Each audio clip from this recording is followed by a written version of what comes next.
Hey guys, I'm going to do a little video about carbohydrate intake, about nutrient timing with carbs and how much, a little bit of fiber and sugar.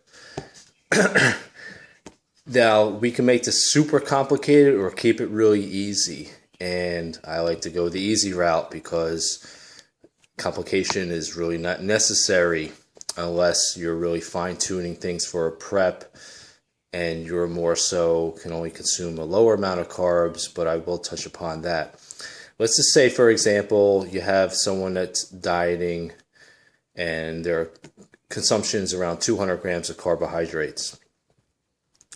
Ideally, I do like to have fiber, that's a given, and the number that I'll use is a range anywhere between 15 to 20% of the carbohydrate intake would be fiber. So let's just say 15%, so they'll consume about 30 grams of fiber. By consuming fiber, you must have somewhat healthy carbohydrate foods. You know, from fruits, vegetables, complex carbs such as sweet potatoes, stuff like that. So we know you're getting the micronutrients that are needed for just general health. That's why I don't put too much emphasis on sugar intake, because if you're hitting your fiber numbers, we know you're getting a good amount of the good carbs in. If I had to put a number on it, as far as percentage of sugars, and I'm not talking about sugars from fruit, I'm talking about simple sugars that you'll find in cereal, such like that. If I had to put a number on it, I would say about 20%, okay? So if you're consuming 200 grams of carbs, 20% of that would be around 40 grams from the real plain sugar type simple carbohydrates. But I still think if you go above that, it's okay as long as your fiber numbers is on point. Now, the one other thing to focus on is depending on what you're dieting on. You may have some people that need to consume 300-400 grams of carbohydrates or they'll lose muscle tissue and they can diet down on 300 grams of carbs. Do I want them to have such a high fiber intake? Not necessarily, because it gets a little bit rougher on the metabolism, the digestive system, because it gets a little bit harder. So therefore, I don't have a problem with those who can take in more carbs to take in more sugar so they can hit that carbohydrate number. So cereals, more sugary type stuff is okay, because it's hard to eat 400 grams of carbs straight from sweet potatoes, vegetables. I mean, you'll have major bloat, major gut issues, and it's just not comfortable. So it's okay. Conversely, if you have someone that's taking in only 100 grams of carbohydrates, you don't want to be having half of that from sugar, because you're going to miss out on the micronutrients and all the health benefits. So fiber is really important.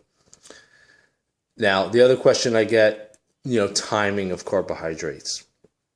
Typically, if you're consuming a lot, the timing is not as important, because you're going to equally distribute, say, 400 grams or 300 grams of carbs, 50 or 60 or even higher per meal. So it becomes a little less important in my opinion. But when you're a little bit lower, I do think the pre-workout and the post-workout meal should be anywhere between 35 to 45% of your total carb intake. Quite simple, because you want to provide energy for the workouts and you want to help recovery. It's that simple. The rest you can have whenever you want during the day. It could be first thing in the morning, it could be at night if you want to have them. It doesn't matter. I'm more concerned about the total for the day. As we prep, sure, you want to concentrate, and if you're low in carbs and you're dieting, you want to have the workouts to be surrounded by carbohydrates. So you can even go as high as 50%. So if you're consuming 200 again, you can have 50 pre-workout, 50 post-workout, and the rest of the 100 however you want. So it's really optimal for you for the beginning, and then how you feel. And this is where the coaching comes into play, because these are things that we learn as time goes on. As far as complex and simple for pre and post-workout, I think it's a little less important. I do like to have the more complex carbs because they're sustaining, longer lasting, more energy for pre-workout before you exercise. Post-workout, you can have a mix. I mean, years ago it was really popular to have the simple type sugars, and I really don't buy into that. So I like a mix, Personally, I'll have a cereal because they'll have some fiber, some complex carbs, and some, simple carbohydrates. I think that covered everything. Real simple, quick video just to get over some things, but the take-home point is try not to overthink it too much. Hit your fiber numbers. If your fiber numbers are fine, sugar is okay, as long as you're not exceeding 20% if you have to have a number. And that's pretty much it, I believe.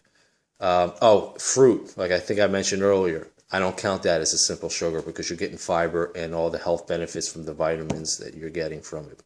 So hopefully this clears some things up, and thanks.